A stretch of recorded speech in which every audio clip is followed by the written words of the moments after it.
Perfect. Okay. Good morning, everybody, again. My name is Cristian Acosta, agriculture educator from Cornell Cooperative Extension, Allegany County, and I'm happy to be presenting here today this class called the Growing Specialty Crops 101, and let's see what is this about. Oops. So for today, we're going to be talking about specialty crops, this concept of specialty crops. Why is that special? The specialty crops that we can be growing here in Allegany County, basic maintenance, seasonal management, because there are multiple crops, we're going to be talking about them. So we cannot go in deep for each one by one. But so just basic care, maintenance, and the seasonal management, and some tips for increased productivity in smaller spaces, and some ideas to turn these specialty crops into a beginner level side business. So here in CCE Allegany, so my role is mostly focused to home grower, right? Home growing. And but we can start turning this into commercial or just like a side business. So this is why it's 101. It's for beginners. And any questions that you have today, feel free to unmute your microphone and speak up, or in the chat. I have a second screen here so I can see when you send your questions. And that's it. So let's start with the class, because it's already 11:05, and there's a lot of information for this session. Any questions? Again, the chat or unmute your microphone. Sorry. So what is specialty crops? So what, let's try to understand what makes this special, or what are the specialty crops. So for specialty crops, this is definition by the USDA. We have fruits, vegetables, tree nuts, dried fruits, horticultural crops, and crops including flowers, so ornamental flowers, that they are not grown in mass. So if we compare, for example, growing our herbs, growing strawberries, growing blueberries, garlic, even mushrooms. So not only talking about plants, so also some mushrooms. So for example, here we can see some shiitake mushrooms. So in that case, the difference is that these ones, they are not produced like in a lot of land. It's small. Usually these are small crops, which makes that high value, so that offers that high value per acre, and more management intensive. Sometimes it depends the crop. So we have some that they are very easy, and when we see this management intensive, it's not always like that. So there are some crops that you can even just plant and neglect them a little bit, and they still keep going, especially with the herbs, right? We see these ones often around our county. So if I was teaching this class today, just for example, New York City, that's the difference, right? Because for us around here, it's common. So we have the specialty crops, and it's common to see these crops in the farmers market and sold. Even you go driving and you see the stands where they are sold is like minimally processed. So and just it's common around here, but in the cities, so that would be like, oh, okay, yeah, it's different, right? And often, as I mentioned, it's marketed through the direct to consumer channels. So like I mentioned before, the farmers markets, or just voice, you know that your neighbor is selling shiitake mushrooms, so you just give him a call or go visit and buy some, and that's it. You don't need to to sell these products, you need to go through all the process of packaging and processing the machines and everything, especially machines. So that's what I'm talking about in this one. What's the difference? So for regular crops, so I call regular crops because the name is commodity crops. So we have specialty crops and commodity crops. For the regular crops, so they are grown in a large scale, right? A lot of plants. So we see just an example here: cotton, rice, soybean, corn. So we need machines, right? It's not the same if you have a small area.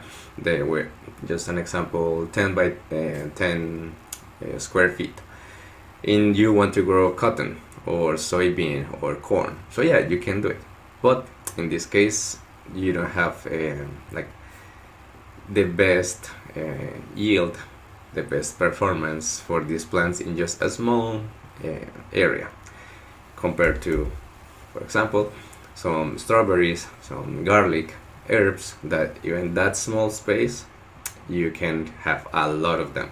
Even if you go vertical, and we're going to be talking about those ones, how to take advantage of the vertical space, so you can keep growing more and the value is better than trying to grow in just corn in a small area, right?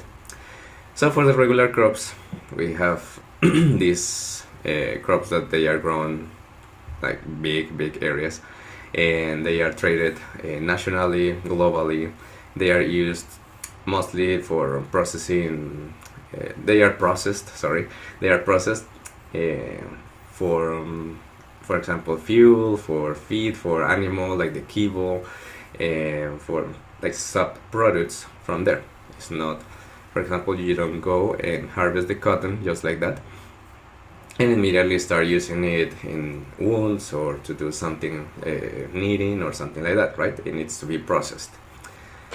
Just an example, or rice. You can grow rice, so here is this picture, but how to make this edible, so that needs to go through a process, so we can have the individual rice grains and we can consume them.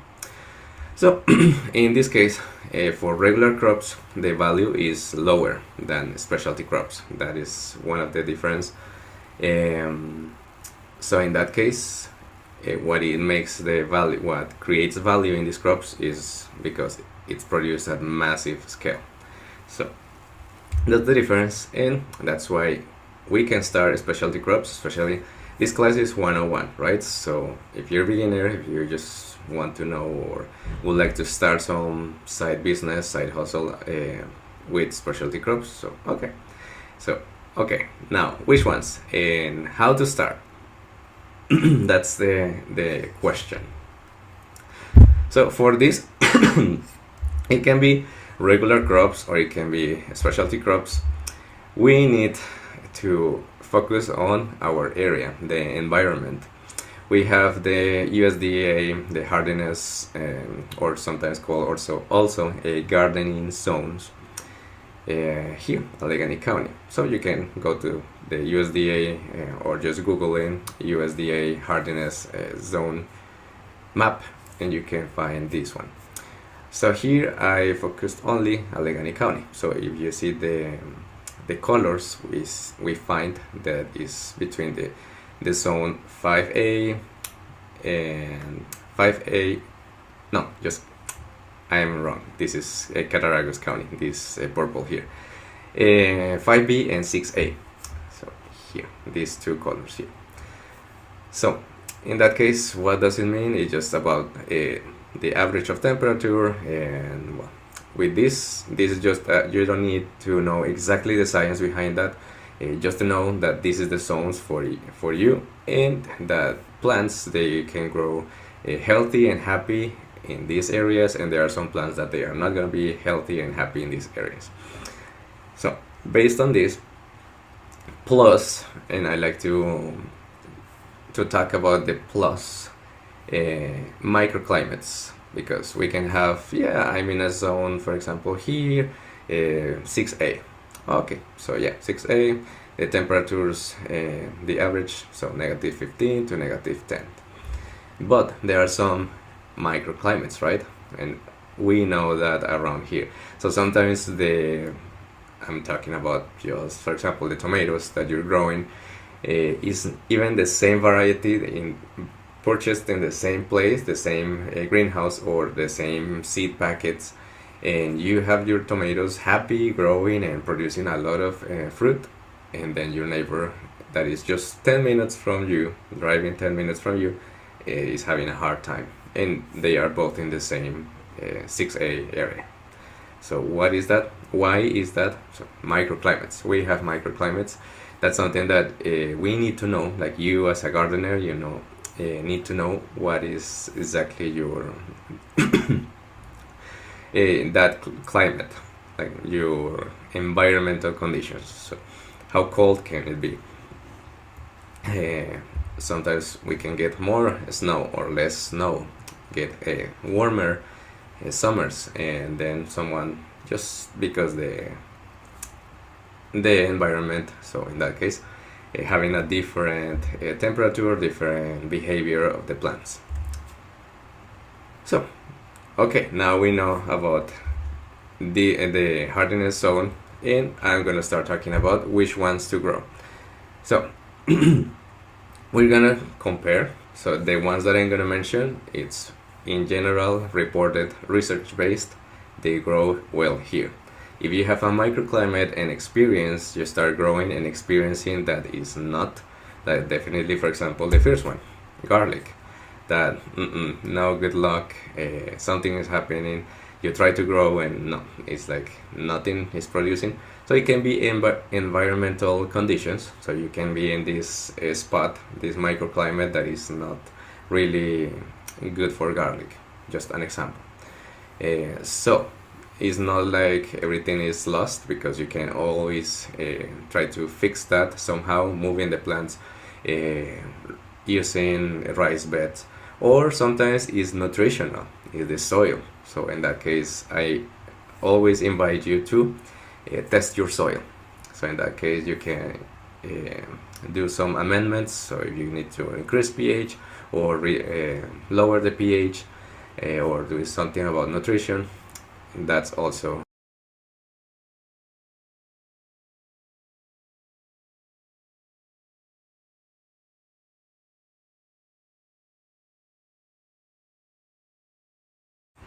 I'm sorry, can you hear me? My computer was glitching. I don't know why it took me. Yeah, I'm sorry about that. It just kicked me out of the meeting and then restarted again. Let me share the screen again. Okay.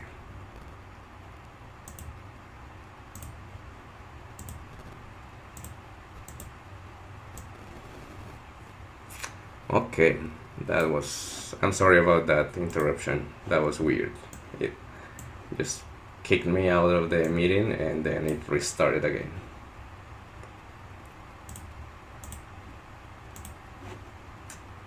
Okay, now I can see the chat and I can see you again. Yeah, let's continue. Sorry about that. Let's make sure that it's recording. Yes. Okay, now we can continue. So, I forgot what I was talking about. Testing your soil. Sometimes it's nutritional, so if that's happening to you, so test your soil. That can be something that improves the crops. Okay, so now let's start with garlic. Garlic is very common here. We have even a garlic festival, right, in Cuba. So beginner friendly, how to start. So this, usually you start planting in the fall and waiting until next year to be harvesting. So for these areas, the hardneck garlic is best, because it's best for the cold winters. There are some, it's not that you only need to be growing hardneck garlic. There are also the softneck garlic, but again, like beginner friendly if you want to start, never grown garlic before and you want to start, so this is the best option. So in this hardneck garlic we have different varieties, that is the Music, German Extra Hardy, Chestnut Red, Spanish Roja, and Georgian Crystal. There are more, there is even a couple common ones around here, but again this is 101, so beginner friendly, these ones. If you want to know like more varieties for this area, probably you have already tried these ones, you want to try new ones, or again any questions that you forget today or later when you are actually growing, always feel free to send me an email or to ask me, call in or send in an email, and we are always happy to help with your questions. The second one is raspberries, or also the black raspberries, not confusing with blackberries. The black raspberries, they are just like a common raspberry with this, the difference is this, like that empty, like the hole that you can see, and it's small, very small, like rounded, while blackberries, so they are longer, right, and they don't have like this hole here. So that's just the basic, because that's a common question, like confusing black raspberries with blackberries. Okay, so this one's also easy. We have varieties. We have this term floricane. So this means is summer bearing raspberries. We don't need to go deep in science about this one. It's basically what it means. So we can have raspberries that they are the individual canes. They are biennial. So they grow the first year and then you have the fruit until the next year. And then after harvesting, and that's common that, oh, something is happening to my raspberry bush, and is that some canes are dying, which is normal. So they grow in the first year and then next year they fruit, and when you harvest, after that you're harvesting and that's it. The individual cane, not the plant, just individually cane, they die, they turn brown and die, and that's it. So, but individually, the individual canes, not the plant. So the plant is perennial, just the canes, they keep dying and growing and dying, and it's like that every 2 years. Individually, you're harvesting, and you can have these varieties for an early, so the summer, so harvesting early summer, mid or late summer. These varieties here for early, prelude, killer knee, nova for the middle summer, nova, double gold, and late summer. So we have the royalty that's purple, and the brandy wine that is also purple. And specifically black raspberries, we have the varieties Jewel and Bristol. Again, names you need to be like copying right now, or if you want just to take the screenshot or a picture, that's okay, but I can share this information with you anytime. If you want, just send me an email and I'm happy to share this this information. Something nice with the I was forgetting with the raspberries is that similar to blackberries, like you don't need really a lot of like being focused, like that high maintenance, and like focus on the pH and the humidity and like a lot of conditions. Like some plants they can be really picky about. No, these ones you can also start with those ones for, like as a beginner friendly crop. Now strawberries, also common around here, especially the types June bearing strawberries. So June bearing, it means that it start producing the buds, and then over winters, and then in a short window the next year we can see the fruit coming, and then you see the beautiful strawberries like this, and harvesting around June. So that's why June bearing strawberries. Now something to mention with berries is that raspberries, strawberries, even um, blackberries, and also some crops like grapes. We're going to be talking about grapes. Is that they are non-climateric or climateric. What does it mean? It means that compared to a climateric crop like a tomato, you can harvest a tomato when they are green, and you just store the tomato, and okay, you can consume green. But if not, it continues that ethylene cycle, just with the gas ethylene, keep ripening and turning red. Nice, you can have your tomato now, even when it's not in the plant, so when it's just at home. Now with these crops, raspberries, well, in general berries, they don't. So if you harvest them, they are non-climateric. That's the difference. So if you harvest them like this white or green ones, they're gonna be white or green forever. So they, well, until they rot, right? But so in that case, that's why you need to wait for the right time to be harvesting the strawberries. So that's why we have the June bearing, and these ones, it's important to keep in mind the timing, especially for harvesting. Something nice about June bearing, about day neutral. So we have the June bearing. These are the types, the cultivars, the varieties. That's the word. And we have day neutral varieties like Albion and Seascape. These are ones then day neutral. They are better if you haven't grown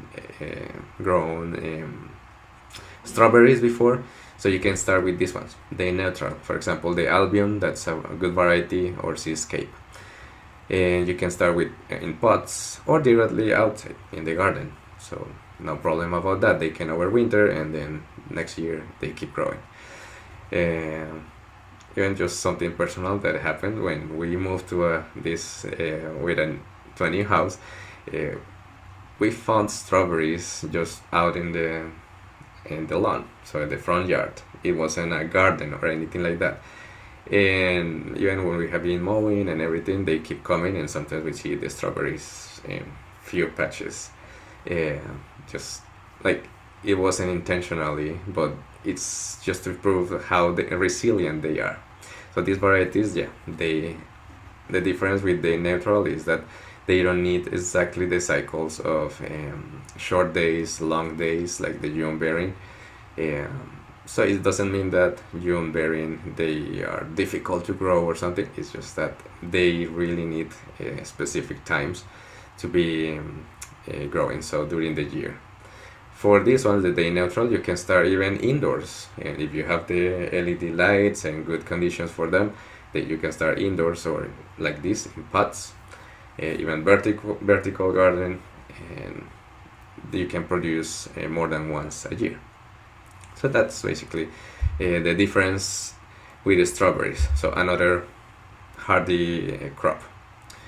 For blueberries, well, also we know that they can be sometimes tricky, especially for these microclimates where the environment is not good for them, because in general it's an easy crop. So you can just be planting your blueberry bushes, and the only thing really important is the soil. It needs to be acidic.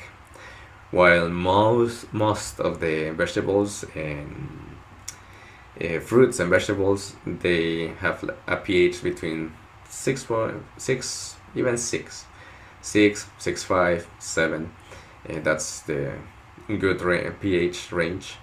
This one, they need lower, like below 5, so around 5.5. So acidic soil, they are happy, they are growing happy. If not, in that case, you need to change the pH of the soil, just lower the pH, which it's sometimes a little tricky, especially for big areas. But if you're growing them like rice beds, or it's a small patch, so it's easier to manage that.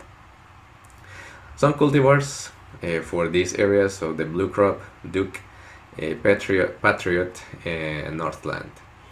Those are beginner friendly that you can go and look for these ones and just try on your own, see if they are doing well. Again, nutrition is really important, the pH and nutrients in the soil, so mostly soil. They are hardy. Usually you don't need to be fighting a lot of pests and diseases or something like that. They are hardy ones, but susceptible to soil, mostly the soil. And these like currants and gooseberries, these ones are I don't know if underestimated or just not used a lot, because these ones, they have a potential, especially in these areas. They grow happy. They grow in zones 5 and 6, so that's our zone, the hardiness zone, and they are resilient, so they tolerate cold. And again, one of those crops that you don't need really to be applying pesticides or like a lot of fertilizer or something like that. They just grow, and it's one of those grateful plants that just with a little bit of fertilizer, just good environment, and that's enough for them. And also for like, if someone asks like why to be growing something like that, so that kind of specialty crops, same like with elderberries or the honeysuckle. These crops, 4 of them, currants, gooseberries, honeysuckle, elderberries, they are really good for medicinal purposes. So not only to make a jam and have something delicious, high in antioxidants, which also is the higher the antioxidants, so it's like a protection also to fight cancerous cells. So not only for that, also so nutrition and medicinal use. So for example, for cough, for anything that is really respiratory infections, or anything that we can breathe better and have stronger lungs, these ones, they are good crops for that, so highly nutritious in that. The cultivars you can see here for the black currants, bean sarek, titania. The red currants, we have black and red, and the gooseberries here. So again, feel free to take the screenshot, or I can share the information with you. So I was talking already about elderberries. Here there is a new master gardener who's taking the master gardener course, and he's an expert with elderberries, and he's always happy, and I can see that happiness to be like growing and realizing that, yeah, this is a good area to be growing elderberries and having multiple varieties, and be like passionate about that. So yeah, elderberries, again, wonderful, as not only good, and it can be really good, delicious, some jams that like that elderberry honey, even when it's not real honey, and the honeysuckle, but mostly elderberries, for that medicinal purposes. So here we can see that this kind of the specialty crops, we can be selling not only the fruit just like that, also just easy. It's easy to be preparing some jams, or even mixing with another plant or with honey, and then selling just the jars, because something like this even is sometimes it's way better than I don't know, a cough medicine. That I have been proof of that. Like that was 2020 when it was the COVID and everything, having terrible cough, like bad coughing, and nothing was working, like nothing about medicinal things, like cough drops, or even this NyQuil and things like that. Nothing. And it was grapes, a jam with grapes, honey, also elderberry. It was like that, black, and just starting having that every day, just twice a day, and couple days I was good again. Even after like 2 months that I was just with that cough, and nothing from the pharmacy was really working. So that's something that we can share, and that's the value that we can find in something natural, something that we can be growing at home and offering that value to our neighbors, our community, and be selling that. So that's part of the special. That's why it's also special. Here about elderberries, the varieties York, Nova, honeysuckle, also called the honeyberry. It's also the Aurora Borealis, so there are two, and Tundra.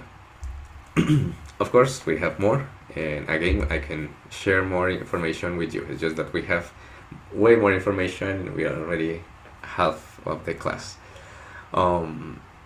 The grapes. So this one, it's nice, the picture that I'm showing you here, because that's actually local one. It's that was developed by Cornell University, and it's the Cayuga grapes. So this is a winter hardy, also disease resistant, and it's local from here in New York. So that is one that we can start if you want to start with grapes. This is one of the specialty crops that they are not easy. Grapes in general, they are not that easy to grow. Sometimes in your area you can find, yeah, I have been growing just some plant there, and yeah, it's producing fine. So great, so you have a good spot. But they can be challenging to be growing sometimes. So I highly recommend that for specialty crops you start with like the elderberries, raspberries, with something easier, and then you can start moving or trying just 3-4 plants, just see how they start doing in your area, and be reading a lot. It's not too difficult neither, so it's just reading about pest diseases, when to prune. Like pruning is fundamental for grapes, about pruning, the life cycle of the plant, and when to be harvesting, preventing pest diseases. So it's not impossible, but it's just like the next step. It's not really 101. It's even you can try be studying and growing same time and see what is going on and learning from that experience. That's also valid when you're the scientist in your garden. So of course, Cayuga White, good. So if you want to start with grapes, that's one that you can start. And the Concord, that's another hardy one, and that is versatile. So for these areas, you can start with these two, because about grapes we have a lot of varieties, cultivars. So in that case, there is another one like the Geneva Red. If you want to try not only this one, so some red grapes. Again, more information, feel free to ask, send me an email. We have more resources like from Cornell University, and even in paper, some books and publications from fruits from Cornell University. So we are always happy to share that with you. Now about flowers. So not only vegetables, not only something to eat, also we have ornamental plants considered by the USDA as a specialty crop. So in this case, high yield, again, you can be selling your flowers, your cut flowers, and it's a higher yield by square foot compared to, again, to corn or cotton or some of these common crops, the commodity crops. So in a small space, you can be growing sunflowers, you can be growing your snapdragons, dahlias, zinnias. We have more, so this is just the examples that you can start, that really easy, like beginner friendly. Probably you already grow some of these ones just because you like them around the house, but for selling, that's also considered a specialty crop. Now, well, just in a minute I was going to start talking about the commercial way and how to advertise and sell these ones, but we still have more, so just waiting a couple minutes for these ones. So yeah, not a lot, just few varieties that you can really start like beginner friendly. But even if you want to go for something a little fancier, For example, the sunflower, the Pro Cut series, yeah, they are good, especially for commercial use. But there are way more that we can find around, the red ones, and tall, short, middle, uh, like a lot of options. That's something nice to be living in these rural areas, that we have way like more of that diversity and easier to find. So that's again being comparing to the city. So that's something that it's nice. It's always nice to have around here, like feeling blessed and grateful for this species here. And then you're seeing something like this local that here maybe is common to be selling somewhere else where it's not that common.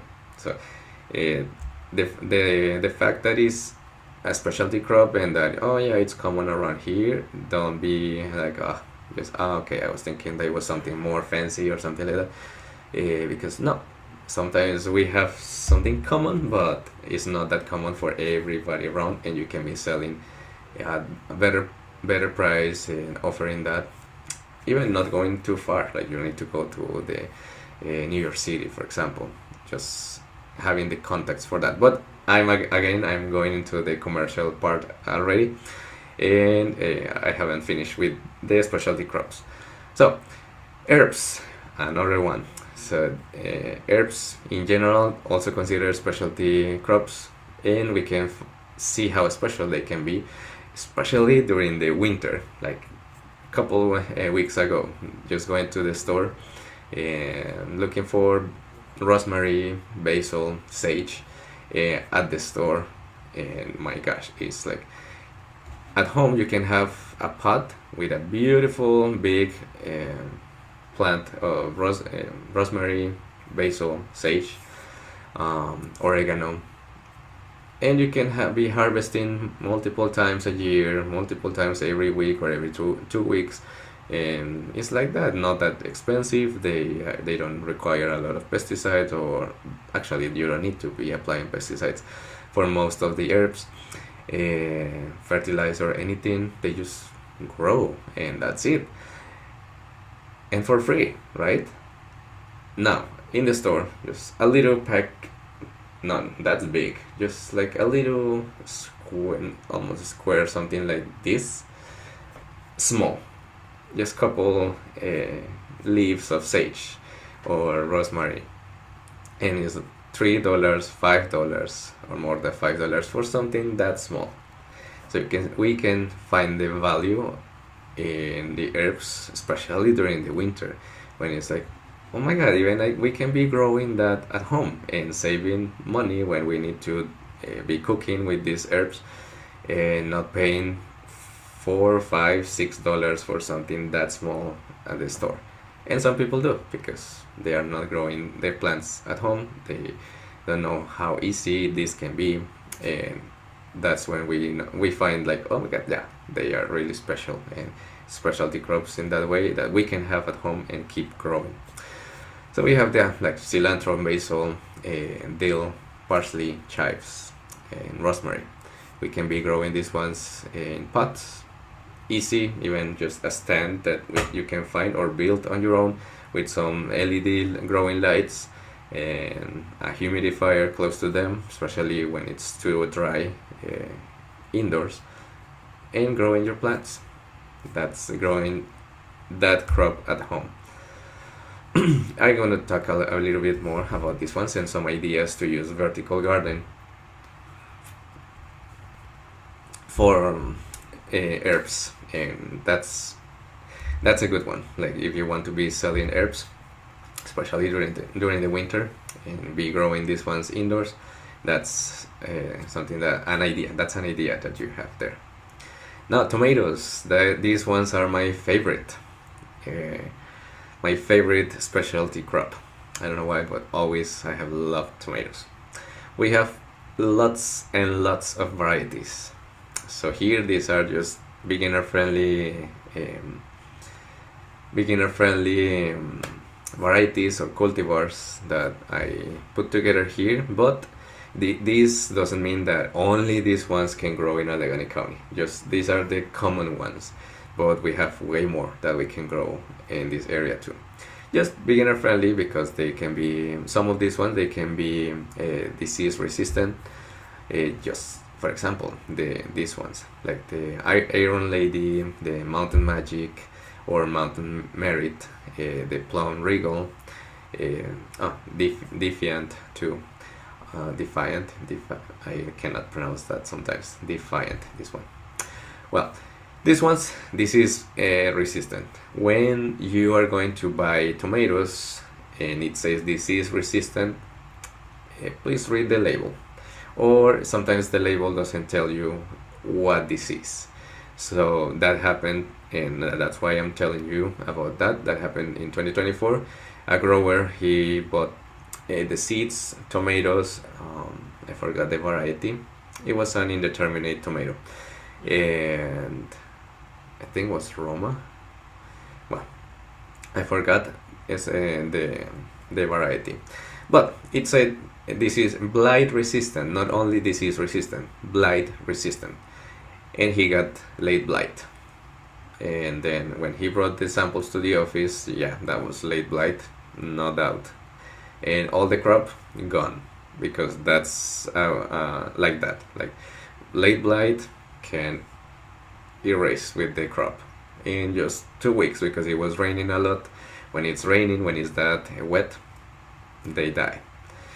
And so in that case, when we were doing the research, the package, it didn't say anything, but the website of that company, it said, yeah, blight resistant, but it was early blight, which is a different pathogen compared to late blight. Late blight is a different pathogen, and late blight is the one that is just highly destructive.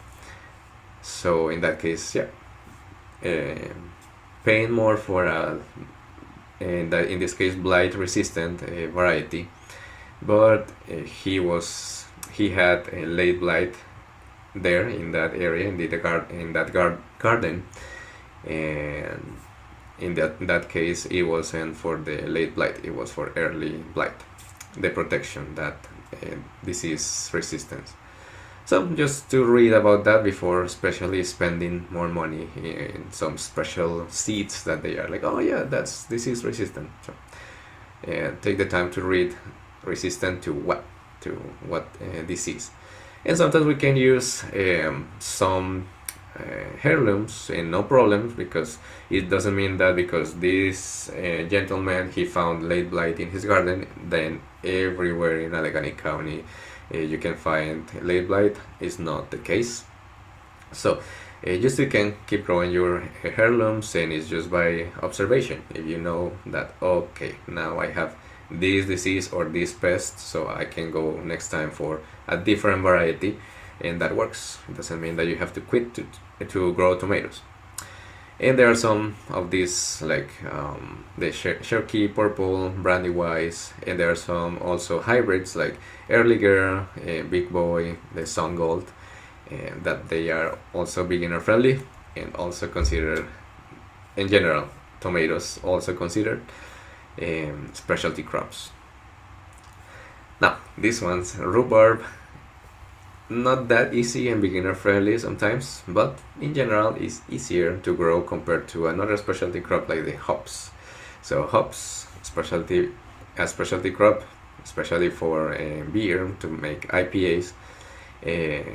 This is a little challenging, so I wanted just to show you that it's possible that we can grow these ones here, but they require more be reading, experimenting, trying with soil, and just trying on your own. If you can grow and they are happy, so this is a good one because it's not that easy to grow, so the value goes high, a little higher. And these are some cultivars that you can start trying if you want to try with hops. Rhubarb, just easy, that's something that we can find locally and start on your own.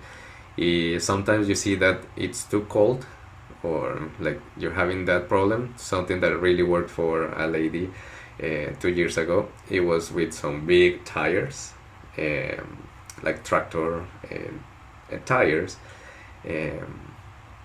Just it's the concept of a raised bed, but the fact that is that rubber, it increases the temperature, and for her that worked. So if it's about temperature and not being lucky growing rhubarb, that's one of the options. Again, any questions, feel free to ask me later. Now there is one that is a specialty forest product that is also common around here and really good quality. Another high value product that we can have around here, and is the maple syrup.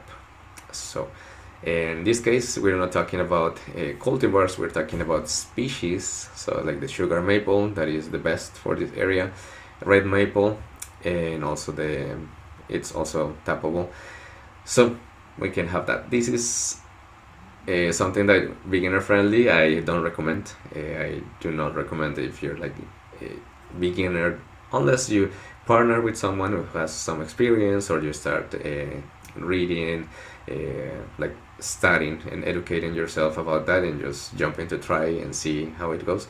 Also about the area, we need a bigger area compared to the other ones that I was mentioning. Lavender, that this should be close to this slide, to the herbs, because that's similar. Also, we have even a festival talking about, we have now two specialty crops festivals. We have the garlic festival, and we have the lavender festival, also from this area. So the cultivars that we can be growing, specialty beginner friendly, mostly this heat coat, and the phenomenal. So these are some hardy ones. Vegetables in general, fruits and vegetables are considered specialty crops. So these ones that I mentioned here, just because locally we can find these ones like everywhere around here: kale, spinach, lettuce, carrots, beets, and some Asian greens, like the bok choy is really common. Tatsoi, more or less, but mostly bok choy around these areas that we can be growing. In general, vegetables, specialty crops, considered specialty crops. Now how about the orchards? So pears, apples, also specialty crops. Similar advice with the maple. This is not that beginner friendly, so in that case there are some of them that they are hardy and they don't really need a lot of maintenance. It's mostly about pruning, the pruning, thinning, and pest control also. That's like the challenge for orchards, but in general that's also a good option. You don't need a lot of trees to be producing a lot. Sometimes we can find that just with pruning we can produce way more than having a big tree, and that happens also for some vegetables like tomatoes. And there is a class coming that is grow more tomatoes and fewer leaves. That is about that. Pruning, with pruning we can be focusing more in producing fruit, and not just a lot or a big tree. And tomatoes, it will be a big plant, and mostly focusing in the fruit. Something similar in tropical areas with mangoes. Also sometimes you see huge trees and they just have few mangoes, and some short like dwarfed trees and huge mangoes, and producing a lot. So that's also the focus, what we want to produce, especially if we're selling. So to start setting, again, soil, the hardiness zones, making sure that you have a well-draining soil in general for most plants. That's we need drainage, good drainage, and the sunlight. If we want good sunlight, we can even have raised beds. If we have problems with the soil, just a raised bed and put in like buying your own soil from a reliable source, and growing your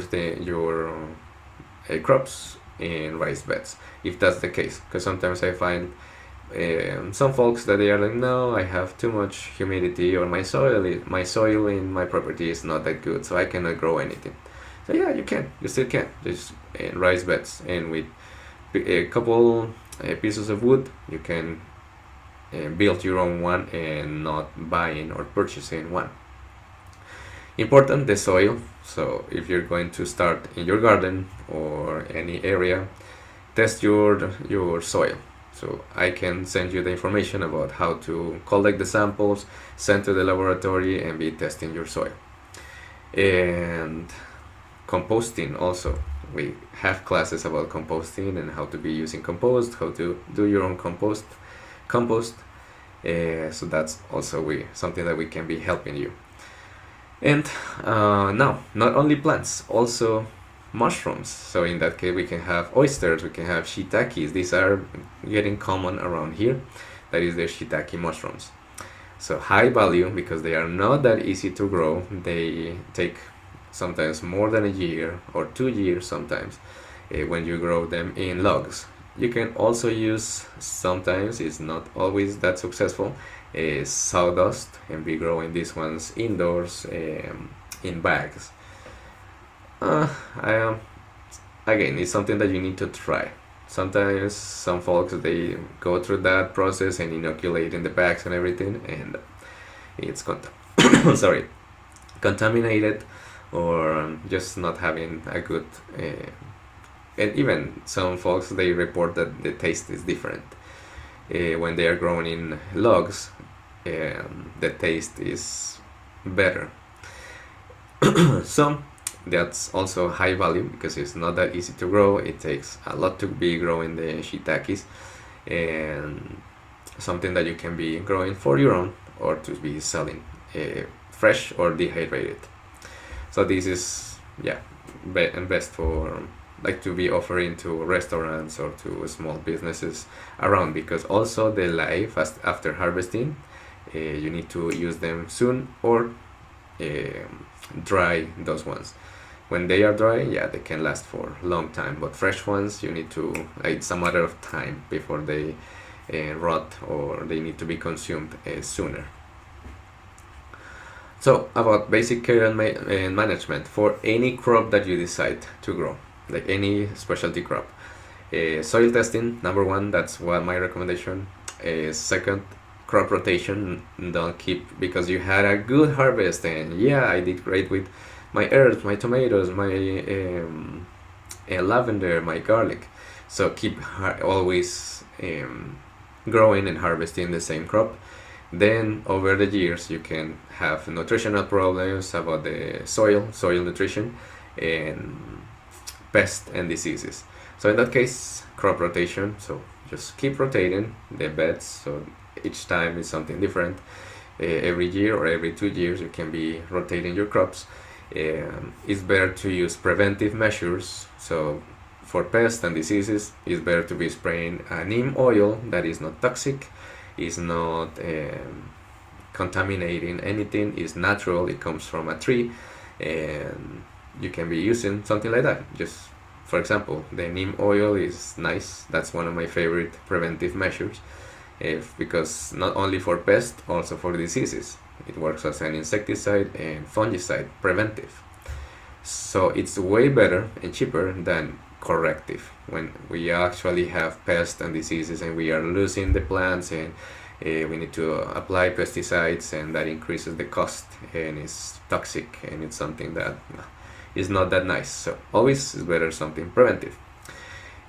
Identifying the pest properly, that it's part of IPM. IPM is the integrated pest management, and that's something that we first identify what is affecting our plants, and not because we see a bug. That's what we call like, oh, there is a bug, it's just insect or something on the plant, so I need to spray immediately because that means that we have a pest. That's not the case. We have a lot of good insects in the garden too. So it's identifying the pest. Sometimes it can be just stress. The plant can be stressed and turning yellow and brown and dying, and it doesn't mean that you have a fungal problem, a disease that you need to apply fungicide. So in that case, you're also saving money and time, effort, and not applying anything toxic to the plants. And the harvesting and pruning times. For many plants, pruning, we need to learn how to be pruning the plants. Something that if you have questions, we can have a class for that. Always the feedback is welcome about, I would like to learn more about this special crop. And so we can be teaching about pruning and harvesting time, especially for grapes and berries. Remember that they are non-climateric, so they don't ripe on the counter, compared to tomatoes or some fruits that they keep that process. The climateric crops, they keep ripe, getting ripe after harvesting. And know your crop. So this is something that individually we know. So I do better with tomatoes, the Sun Gold, or with the Early Girl, or with this Cherokee, or no, I don't do well with these ones. I do better with lavender, with herbs. So you know your crop, you know your microclimate. If you have a microclimate, you know your environment. That's also for decision making and helps to save money. Ask for help. There are no stupid questions. I always mention that. It doesn't matter how dumb can be the question, why I'm gonna text or call this guy to ask or something like that. Maybe I feel embarrassed. No, it doesn't matter. Feel free to ask. That's better than just waiting and losing your plans or not knowing exactly what to do. Don't trust ChatGPT or Gemini or these plans because or these AI sources, because they just go around the internet, put together an answer for you, and that's it. Sometimes it's like a roulette that you can be lucky and the advice it worked, or sometimes it can give you something that you just grab from TikTok or Facebook or some place, and then you kill your plans, or it's not really working, or you waste time and money in some solution that is not for the area that you live in and growing your plants, or for that specific plant. So that's the case with AI. Sometimes it can take some research, some good information from some good reliable sources, but sometimes I have tried that, and sometimes I see where the sources are coming from, and it's Facebook or TikTok or YouTube, or not really research based and reliable, or something from California or from a different country. So that's the risk with AI, asking AI. So for this area, you have master gardeners, you have me, the agriculture educator, and the network, not only us. So there is a big group in Cornell Cooperative Extension. Something that I don't know, I can refer to someone else, and there is always an expert in different areas. So that's something that we offer to you. And the seasonal management, so that's something that we know around here. Every season brings different tasks for our crops, and it's 12 already. So just a couple minutes, and I promise I am not going too long. It's just a lot of information in a short time. So for a small space, you can start with some trellis, with pots, for example, for strawberries, a rice bed. You can recycle some materials you're not using. The baby pool that it used to be for the baby, just like a pool, something plastic, these plastic containers for the kids to play. Not using that anymore. So okay, you can drill a couple holes in the bottom, fill with some soil, and then start growing there some tomatoes or some herbs, because they don't need a lot of space for their root system. So that's an idea. Some stakes, cages, something that you can try to do vertical.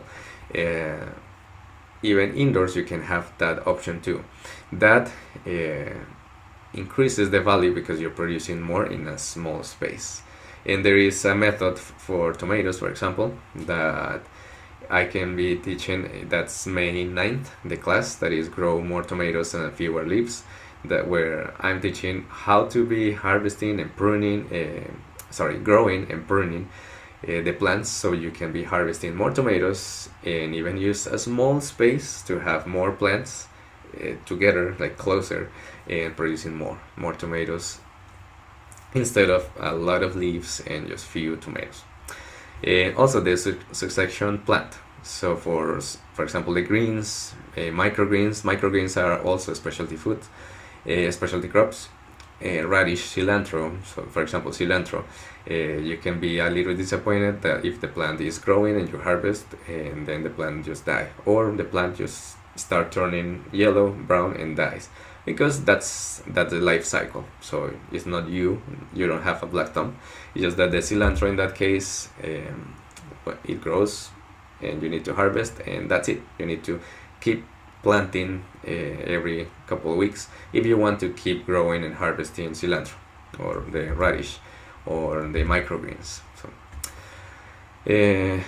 this is one of the examples that I was telling you. Something you can recycle material and be growing your flowers, your tomatoes, your peppers, and you can be using this method of cut and come again. So for example, herbs, they are the ones that you can be always harvesting and keep coming again. Herbs in general, mostly herbs, and turning this passion into profit. So you have, for this one, my advice, my recommendation is to start with 1 or 2 crops. Just start small and keep repeating. So if you're doing well with the carrots, with the kale, with lavender, with garlic, so you know that okay, now you have that, you mastered those skills, and then you grow at something else, and you can start just one at a time, and over the time you can have your own stand with a lot of produce like you can see in the farmers market. So you don't need a degree for that. You don't need a degree in ag science or business or something like that. It's mostly your experience that when you know what you're doing. So it's better when you start with something small, 1 or 2 crops, and then keep going. For just like one bed, one rack, 25 to 50 garlic bulbs, or 25 logs for the shiitake, even less than that. So just 5 logs and see how you do the first year, and if not, just change to a different crop. That doesn't mean that you're bad at it. It's just maybe it's not the environment for that crop. You can go for something else, and you can be offering. So just an example, weekly bundles, growing herbs during the winter and offering, of course, more, or it can be cheaper or more quantity to people, that instead of going to the store to buy something this tiny for $6 of sage, you can be offering a bundle every week for $3 or $4, or the same $6 but way more than the store. So that kind of value that you can offer, and when you put specialty crops, someone is going to ask you why is specialty crops. You just took this class. Now you can explain why, and why this it can increase a little bit the price of your produce and be offering, because it's a special. Even when it's common around, you can, even if you want, go to somewhere close to the city or different cities and farmer markets and be offering that. So I'm sorry I'm taking more time. It's just a lot of information.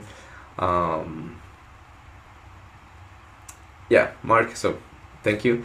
And any questions? Of course, we don't have the time for the questions, but feel free to send me an email, calling for any questions that you have. And so that's the last 3 minutes. Okay, we can be talking about the vertical garden. That's another good class. So just to finish this, you can start selling and offering this product as specialty crop. And if you're not sure yet, you can contact your cooperative extension office, that we are always happy to help with educational resources and any questions that you have. As you can see, it's a lot of information. I'm sorry about going now 7 minutes past 12 p.m. because it was only 11 to 12.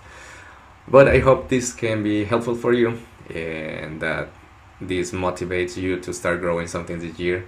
and I would love to hear the stories at some point, even if it's the next years. Like, hey, I was doing this and it worked for me. I'm selling this. I'm having this. Good luck with this crop. I always love to hear those stories. So thank you for being here. And any questions, again, feel free to contact me.